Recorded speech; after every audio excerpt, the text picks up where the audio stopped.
Hello guys, নতুন রান্নার video নিয়ে এসে গেছি। আজকে বানাচ্ছি পনিরের একটা সিম্পল রেসিপি আলু দিয়ে। তোমরা আলুটা স্কিপও করতে পারো। এখানে নিয়েছি পনির, আলু অ্যান্ড পেঁয়াজ। তার সাথে আমরা এখানে কাজু বাদাম অ্যান্ড চারমগজ ভিজিয়ে রেখেছিলাম অ্যান্ড পেঁয়াজটাকে আমরা পেস্ট করে নেবো। এখানে গ্যাস অন করে আমি একটু সর্ষের তেল গরম করে নিলাম, কারণ আলুগুলো ভাজতে হবে আমাদেরকে।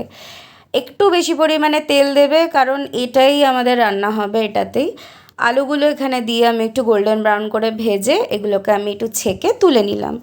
তোমরা আলুটা স্কিপ করতে পারো, আমাদের বাড়িতে সবাই খায়, আমি তাই দিয়েছিলাম। ওকে, অ্যান্ড এখানে আমি একটু তেলেতে সাদা তেল অ্যাড করব। ঠিক আছে, সাদা তেল দিয়ে একটু পরিমাণ বুঝে দেবে।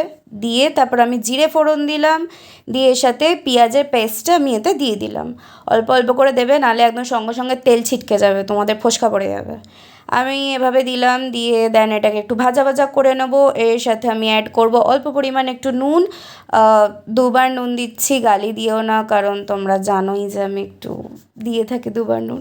ততক্ষণ এটা ভাজা হোক, আমরা এই কাজু বাদাম অ্যান্ড চারমগজটা পেস্ট করে নিলাম। ওকে, এখানে পেঁয়াজ ভাজা আমরা 1 চামচ আদা রসুন পেস্ট দিলাম, দিয়ে এগেন এটাকে ভেজে নিচ্ছি। এই যে তোমরা দেখতে পাচ্ছ পেস্ট হয়ে গেছে আমার এখানে। এরপর এখানে পেঁয়াজ ভাজাতে লঙ্কা গুঁড়ো 1 চামচের একটু কম, চিনি অল্প পরিমাণ ফার্স্টে দেবে, দিয়ে এটাকে এগেন একটু মিশিয়ে নেবে। নেওয়ার পর এটাতে আমরা একটু জল দিয়ে এটাকে একটা থিক পেস্ট আমরা বানিয়ে নেব, যাতে একটু গ্রেভি গ্রেভি হয়। আচ্ছা, এই পনিরের তরকারিটা কিন্তু একটু ড্রাই হবে, খুব বেশি গ্রেভি হবে না, ঝোল ঝোল নয়। এর মধ্যে আমি এবার ওই ভাজা আলুগুলো অ্যাড করে দিলাম।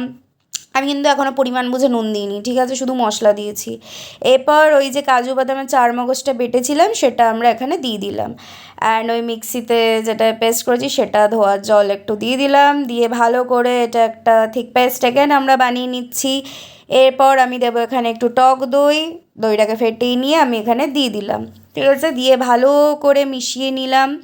নিয়ে গেন ঘাঁটো ঘাঁটো ভালো করে, দেখো নিচে যেন ধরে না যায়, একটু ধরে ধরে যায় এটা।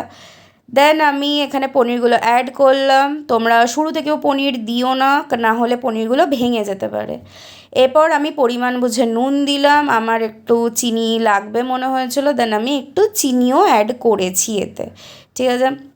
আচ্ছা, এরপর এখানে আমি শাহি গরম মশলা একটু দিলাম, পরিমাণ বোঝা দেবে তোমরা। আমি এখানে আমার যতটা পরিমাণ মনে হচ্ছে আমি দিলাম, একটু গাওয়া ঘি দিলাম এখানে, দিয়ে ভালো করে মিশিয়ে নিয়ে আমার এখানে পনির রেডি। এই যে তোমরা যেমন দেখতে পাচ্ছ একটু শুকনো শুকনো টাইপের, একটু গ্রেভি গ্রেভি, এরকমই তোমরা বানাবে। তোমরা এটা রুটি পরোটার সাথে খেতে পারো। আমার পনির ডান। ভালো লাগলে লাইক করো।